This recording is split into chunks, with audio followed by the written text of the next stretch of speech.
ಸಂವಿಧಾನನೇ ಗೊತ್ತಿಲ್ಲ, ಸಂವಿಧಾನ ವಿರೋಧ ಮಾಡೋರಿದ್ದಾರೆ ಈ ದೇಶದಲ್ಲಿ. ಅಂಥವ್ರು ಮನುಷ್ಯ ವಿರೋಧಿಗಳು ಅಂತ ತಿಳ್ಕೋಬೇಕಾಗುತ್ತೆ, ಮಾನವ ವಿರೋಧಿಗಳು. ನಮಗೆ ಒಂದು ಕ್ಲಾರಿಟಿ ಇರಬೇಕು ಜೀವನದಲ್ಲಿ, ಒಂದು ಕ್ಲಾರಿಟಿ ಇರಬೇಕು. ಸಂವಿಧಾನದ ಬಗ್ಗೆ ಕ್ಲಾರಿಟಿ ಇರಬೇಕು, ಪ್ರಜಾಪ್ರಭುತ್ವದ ಬಗ್ಗೆ ಕ್ಲಾರಿಟಿ ಇರಬೇಕು, ಸಾಮಾಜಿಕ ನ್ಯಾಯದ ಬಗ್ಗೆ ಒಂದು ಕ್ಲಾರಿಟಿ ಇರಬೇಕು, ಜಾತ್ಯತೀತ ತತ್ವದ ಬಗ್ಗೆ ಒಂದು ಕ್ಲಾರಿಟಿ ಇರಬೇಕು. ಕ್ಲಾರಿಟಿನೇ ಇಲ್ಲದೆ ಹೋದ್ರೆ ಗೊಂದಲದಲ್ಲಿ ಸಿಕ್ಕಾಕೊಂಡಿದ್ದೀರಿ. ಅವ್ರು ಯಾರು ಹೇಳಿದ್ರು,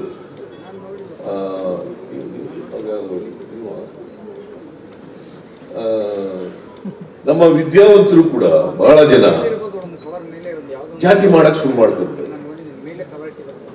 ಇಷ್ಟು ವರ್ಷ ಆದ್ರೂ ಕೂಡ ವಿದ್ಯಾವಂತರು ಜಾತಿ ಮಾಡ್ಕೊಳ್ಳೋದು, ಮೌಢ್ಯಗಳನ್ನ ಆಚರಣೆ ಮಾಡೋದು, ಕಂದಾಚಾರಗಳನ್ನು ಆಚರಣೆ ಮಾಡೋದು. ಬಸವಾದಿ ಶರಣರು ಹೇಳಿದ್ರು ಕರ್ಮ ಸಿದ್ಧಾಂತವನ್ನ ತಿರಸ್ಕಾರ ಮಾಡಿದೀವಿ ಅಂತ ಹೇಳಿದ್ರು. ಅದು ಬಿಟ್ಟಿಲ್ಲ.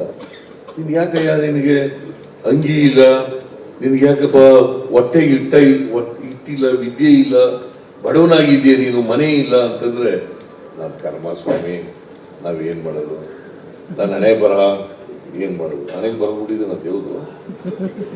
ಯಾರು ನೋಡಿದಾರ ಹಣೆಯಲ್ಲಿ ಬರೆದಿರೋದು ದೇವ್ರು? ಯಾರ ಹಣೆಯಲ್ಲಿ ಏನು ಬರೆಯಕ್ ಸಾಧ್ಯನೇ ಇಲ್ಲ. ಈಗ ನಾವು 4 ಜನ ಹಣ ತಂದಿರು, ನಾವು 3 ಜನ ಹೊಲ ಉಳ್ತಾವ್ರೆ, ಅವ್ರು ಓದ್ಲೂ ಇಲ್ಲ, ನಾವೊಬ್ಬ ಮಾತ್ರ ಓದ್ದೆ. ಏನ್ ನನ್ನ ಮನೆಯಲ್ಲಿ ಬರ್ದ್ಬಿಟ್ಟು ನಾ ದೇವ್ರು ಹೋಗೊಂದು ಮುಖ್ಯಮಂತ್ರಿ ಆಗ್ತಿದ್ದೀನಿ.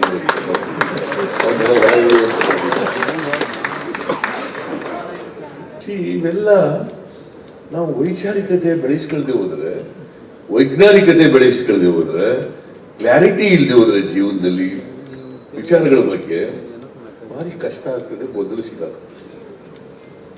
ಸಿಕ್ಕಾಕೊಂಡು ನಾವು ಗೊಂದಲದಲ್ಲಿ ಗೊಂದಲದಲ್ಲಿ ನಡ್ಕೊಳ್ಳೋದು ಬಿಟ್ರೆ ಬೇರೆಯವರು ಅದನ್ನೇ ಗೊಂದಲನ ಉಂಟಾಗ್ತೀವಿ ನಾವು. ಅದಕ್ಕೋಸ್ಕರ ಗೊಂದಲ ಇರಬಾರ್ದು, ಕ್ಲಾರಿಟಿ ಇರಬೇಕು ಎಲ್ಲ ವಿಚಾರಗಳ ಬಗ್ಗೆ. ಈಗ ತತ್ವಗಳು ಇದಾವಲ್ಲ, ಇವೆಲ್ಲ ಜೀವನ ದರ್ಶನನೇ, ಇವೆಲ್ಲ ಜೀವನ ತತ್ವಗಳು ಇವೆಲ್ಲ. ಈ ಜೀವನ ತತ್ವಗಳನ್ನೇ ಮರೆತು ಬಿಟ್ರೆ ನಾವು ಹೆಂಗೆ ಸಮಾಜ ನಿರ್ಮಾಣ ಮಾಡೋದು?